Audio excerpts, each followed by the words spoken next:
ക്ഷേത്രങ്ങളുടെയും ചുറ്റുമുള്ള സ്ഥലങ്ങൾ മുസ്ലിം സമൂഹം വാങ്ങിക്കൂട്ടുകയാണ്. അതേപോലെ തന്നെ വ്യാപാര കേന്ദ്രങ്ങൾ കേരളത്തിലെ 5000 കോടിക്കും 10000 കോടിക്ക്. ഹായ് ഫ്രണ്ട്സ്, KF മീഡിയയിലേക്ക് നിങ്ങൾക്ക് എല്ലാവർക്കും സ്വാഗതം. ഞാനിപ്പോൾ ഒരു വീഡിയോ കാണിക്കുന്നുണ്ട്.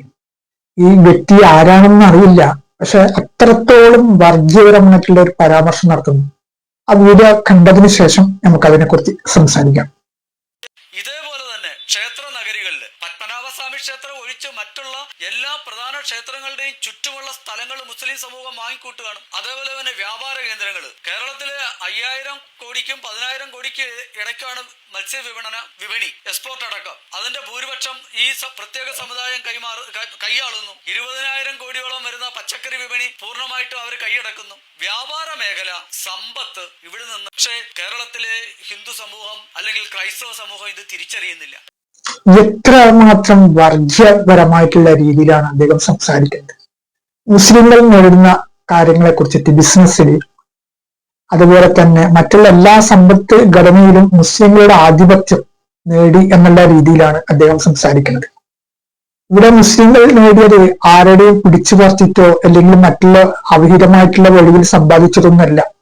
കഠിനാധ്വാനത്തിൽ കൂടിയിട്ടാണ് ഇതൊക്കെ നേടിയെടുക്കുന്നത്. ഇദ്ദേഹത്തിന്റെ ഈ വാക്കിനെ നല്ലവരായ ഹൈന്ദവ വിശ്വാസികളൊന്നും അംഗീകരിക്കുമെന്ന് എനിക്ക് തോന്നുന്നില്ല. കാരണം അത്രമാത്രം വർഗീയപരമായിട്ടുള്ള ഒരു പരാമർശമുണ്ട്. അദ്ദേഹം പറഞ്ഞല്ലോ, മത്സ്യവിപണ കയറ്റുമതിയിലും അങ്ങനെ എന്തെല്ലാം രാജ്യത്ത് എന്തെല്ലാം കച്ചവടങ്ങളുണ്ടോ ആ കച്ചവടങ്ങളിലൊക്കെ മുസ്ലിങ്ങളുടെ ആധിപത്യമാണ് ഉള്ളത് എന്നുള്ള കാര്യം. മാത്രമല്ല അദ്ദേഹം പ്രധാനമായും പറയുന്ന ഒരു കാര്യമുണ്ട്, ക്ഷേത്രത്തിന്റെ പരിസരങ്ങളിലുള്ള സ്ഥലങ്ങളെല്ലാം മുസ്ലിങ്ങളുടെ പേരിൽ കൈയടക്കി വെച്ചിരിക്കുന്നു എന്ന രീതിയിൽ. ഇവിടെ ഇദ്ദേഹത്തിനെതിരെ ഒരു അമുസ്ലിം സുഹൃത്ത് തന്നെ ഒരു വീഡിയോ ചെയ്തതായി കഴിഞ്ഞ ദിവസം ഞാൻ കണ്ടിരുന്നു. അത് നിങ്ങൾ പലവരും കണ്ടിട്ടുണ്ടാകാം. പക്ഷെ അതാണ് ഞാൻ നേരത്തെ സൂചിപ്പിച്ചത്, നല്ലവരായ ഹൈന്ദവ വിശ്വാസികളൊന്നും ഇതുപോലെയുള്ള കൊടും വർഗീയ വിഷം തീറ്റുന്നവരൊന്നും അംഗീകരിക്കുകയില്ല. അങ്ങനെയുള്ള ഇതുകൊണ്ടാണല്ലോ ഇവരുടെ ഇത് നമ്മുടെ കേരളത്തിൽ നടക്കാതെ പോകുന്നത്. ഇവിടെ അദ്ദേഹത്തിനോട് പറയാനുള്ളത്, മുസ്ലിങ്ങളെ സംബന്ധിച്ചിടത്തോളം മുസ്ലിങ്ങൾ അധ്വാനിക്കുന്നത്, മുസ്ലിങ്ങൾ സമ്പത്ത് കൂട്ടുന്നതൊക്കെ അവരുടെ സ്വന്തം അധ്വാനത്തിൽ നിന്നാണ്. അല്ലാതെ കയ്യിലുള്ള കാശ് ബാങ്കിലിട്ടിട്ട് ആ ബാങ്കിൽ നിന്ന് കിട്ടുന്ന നക്കാപ്പിച്ച പലിശമായി തിന്നുന്ന രീതിയിലല്ല. ഇപ്പൊ ഒരു ഉദാഹരണം ഞാൻ പറയാം. ഒരു മുസൽമാന്റെ കയ്യിൽ 1,00,000 രൂപ ഉണ്ടെങ്കിൽ അദ്ദേഹം ഈ 1,00,000 രൂപ കച്ചവടത്തിന് വേണ്ടി ഇൻവെസ്റ്റ്മെന്റ് ചെയ്യും. അത് ലാഭമാണോ നഷ്ടമാണോ എന്നതല്ല അവിടെ. ഇത് ചിലപ്പോൾ നഷ്ടങ്ങൾ സംഭവിക്കാം, ലാഭം സംഭവിക്കാം. ചില പേർക്ക് പല പ്രാവശ്യങ്ങൾ നഷ്ടം സംഭവിച്ചിട്ട് പിന്നെ വലിയൊരു ലാഭത്തിലേക്ക് കടക്കുന്ന ബിസിനസ്സുകളൊക്കെ ഉണ്ട്.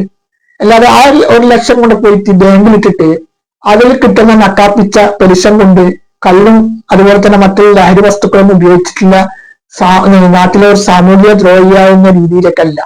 അതുകൊണ്ട് നിങ്ങളുടെ മനസ്സിൽ മുസ്ലിങ്ങളുടെ നേട്ടത്തെ കണ്ടിട്ട് നിങ്ങൾക്ക് അസൂയപ്പെടുന്നുണ്ടെങ്കിൽ നിങ്ങളും അതേ സ്ഥാനത്തെത്താനുള്ള ഒരു പ്രയത്നമാണ് നോക്കേണ്ടത്.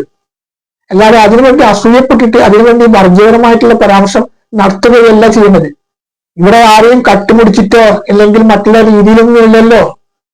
അതിനൊക്കെ കണ്ടെത്താൻ ഇവിടുത്തെ ഒരു നിയമ സംവിധാനമുണ്ട്. അപ്പൊ ഈ നിയമ സംവിധാനം ആരാണ് ഭരിക്കുന്നതെന്നുള്ള കാര്യം അദ്ദേഹത്തിന് നല്ലതുപോലെ പറയാം.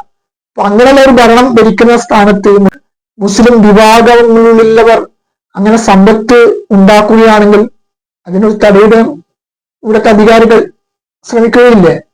അപ്പോ അധ്വാനത്തിൽ നിന്ന്, വിയർപ്പിൽ നിന്നാണ് അവരുടെ സമ്പത്ത് ഉണ്ടാക്കുന്നത്. അതിന്റെ ഒരു വീതം ടാക്സ് ആയിട്ടും ഇന്ത്യൻ നിയമ വ്യവസ്ഥ, ഇവിടുത്തെ നിയമവ്യവസ്ഥക്കനുസരിച്ചിട്ടാണ് അവരുടെ കച്ചവട സ്ഥാപനങ്ങൾ പ്രവർത്തിക്കുന്നത്. അതിനെ അസൂയപ്പെട്ടിട്ട് ഇതുപോലുള്ള പരാമർശങ്ങൾ നടത്തുകയല്ല ചെയ്യേണ്ടത്. ഞാൻ നേരത്തെ സൂചിപ്പിച്ചതുപോലെ നിങ്ങൾക്ക് അങ്ങനെയുള്ള ഒരു അസൂയം ഉണ്ടെങ്കിൽ നിങ്ങളും അതേ രീതിയിൽ അതേ സ്റ്റേജിൽ എത്താനുള്ള പ്രയത്നമാണ് ചെയ്യേണ്ടത്.